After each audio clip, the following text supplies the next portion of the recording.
Interesting. Let's see how it does with the LoRA.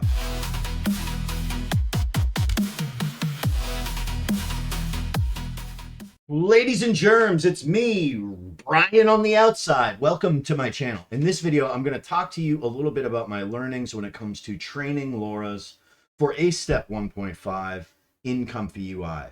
We are going to be using the node pack developed by none other than Phil, aka Machine Delusions, aka Ultra Powerful Overlord God Mode.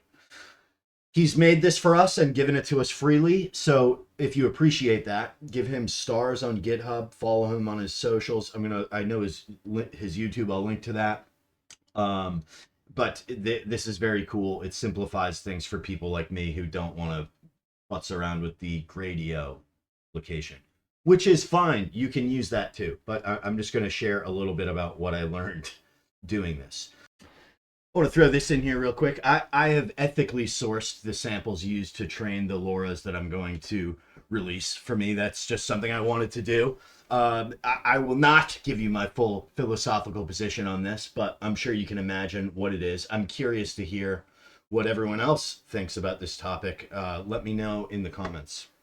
With that out of the way, let me go ahead and tell you about what I've learned. So what we're looking at here on my screen is the default workflow from Phil's training node pack.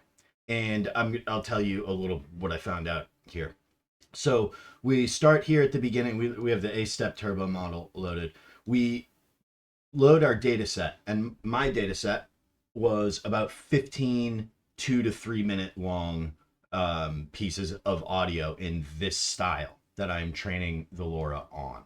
I have put the custom tag AFX dump here, and that will be, and this was not replaced, this was prepend, and this will be prepended to the custom tags that are generated in the next step. So this uses the ASTEP audio enabled language model to listen and produce tags describing each sample from our data set. And what I've found is that these are absolutely incorrect. They're so far from the truth that it was actually hilarious at some points. Like, you know, saying like acoustic guitars when we're listening to a song called like Grindcore Death Spiral or whatever. So very interesting. In the Gradio application, as I understand it, you can edit these, but Phil has chosen, which I prefer, a set it and forget it sort of mood here. So that's what I prefer. I prefer as little manual intervention as possible. So what I found, I did try removing this so that we only have our custom tag as opposed to the custom tag and these tags. And it produced a definitively worse LoRa. I A/B tested these. So even though the tags are sometimes incorrect, they still differentiate each sample from one another. And then having our custom tag in all of them invokes our trained LoRa's style. So we load our data, we tag the data, and label this. We label the samples, in other words, and then we pre-process the data set and feed that directory, this one right here, to the training node, the main training node. And the training configure, this puts everything in the format that the training regime expects.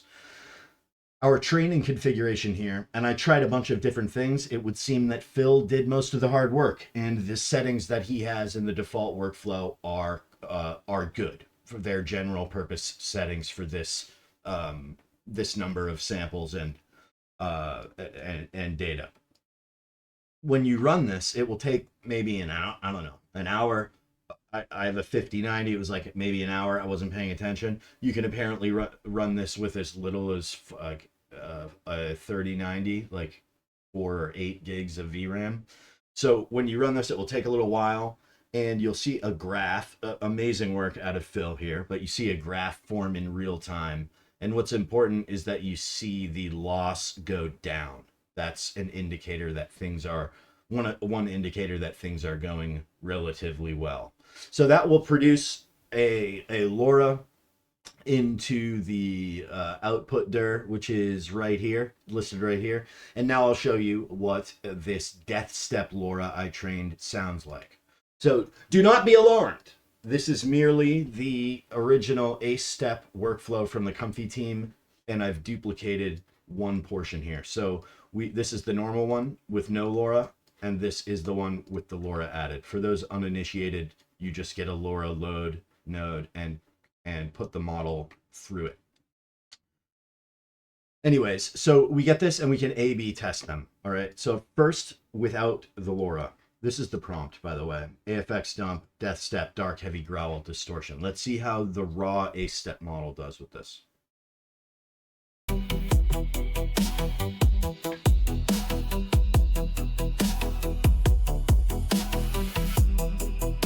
Interesting. Let's see how it does with the LoRa.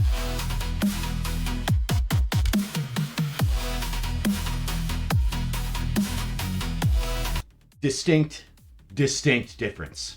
So pretty cool stuff. This will let us enhance ACE Step 1.5, which is open and free for everybody who has a computer, and that's great. Anyways, that's that. Easy peasy, lemon squeezy. 5 minutes I've been talking. Bye-bye. I'm still Ryan.